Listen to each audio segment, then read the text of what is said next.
പുതിയ coach Reuben അമോറിമിന്റെ good ലിസ്റ്റിൽ നിന്ന് പുറത്തായതോടെ അർജന്റീൻ യുവതാരം അലക്സാൻഡ്രോ ഗർനാച്ചോ മാഞ്ചസ്റ്റർ യുണൈറ്റഡ് വിടുന്നു. 2 യൂറോപ്യൻ വമ്പന്മാർ ഗർനാച്ചോയെ സ്വന്തമാക്കാൻ രംഗത്തുണ്ടെന്നാണ് റിപ്പോർട്ടുകൾ. ഫ്രഞ്ച് ലീഗിലെ അധികായരായ PSG-യും സ്പാനിഷ് ലീഗിലെ കരുത്തരായ അത്ലറ്റിക്കോ മാഡ്രിഡുമാണ് 20-കാരനെ ടീമിലെത്തിക്കാൻ ശ്രമിക്കുന്നത്. അത്ലറ്റിക്കോ മാഡ്രിഡ് അക്കാഡമിയിൽ നിന്നാണ് ഗർനാച്ചോ 2020-ൽ മാഞ്ചസ്റ്റർ യുണൈറ്റഡിന്റെ അണ്ടർ-18 ടീമിലെത്തുന്നത്.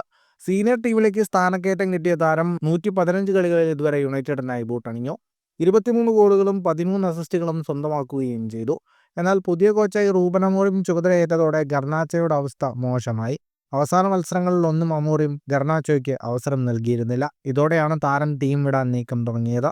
ഇനിയും ഓൾഡ് ട്രാഫോർഡിൽ തുടരുന്നത് കരിയറിന്റെ വളർച്ചയെ ബാധിക്കുമെന്ന് ഗർനാച്ചോ കരുതുന്നു. ഈ ജനുവരിയിൽ ഗർനാച്ചോയെ മാഡ്രിഡിൽ തിരിച്ചെത്തിക്കാനാണ് അത്ലറ്റിക്കോയുടെ നീക്കം.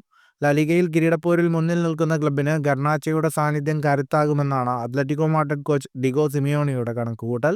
മുൻനിരയിൽ നാട്ടുകാരനായ ജൂലിയൻ അൽവാരസിനൊപ്പം ഗർനാച്ചോയും ബൂട്ട് കെട്ടിയാൽ ആക്രമണത്തിന് മൂർച്ചയേറുമെന്ന് അത്ലറ്റിക്കോ ആരാധകരും പ്രതീക്ഷിക്കുന്നു. ജനുവരിയിൽ നടന്നില്ലെങ്കിൽ ഈ സമ്മർ ട്രാൻസ്ഫറിൽ താരത്തെ ക്ലബിലെത്തിക്കാനാകും അത്ലറ്റിക്കോ മാഡ്രിഡ് ശ്രമിക്കുക. ഫുട്ബോൾ ലോകത്തെ കൂടുതൽ വാർത്തകൾക്കും വിശേഷങ്ങൾക്കുമായി സ്പോർട്സ് കഫേ സബ്സ്ക്രൈബ് ചെയ്യുക.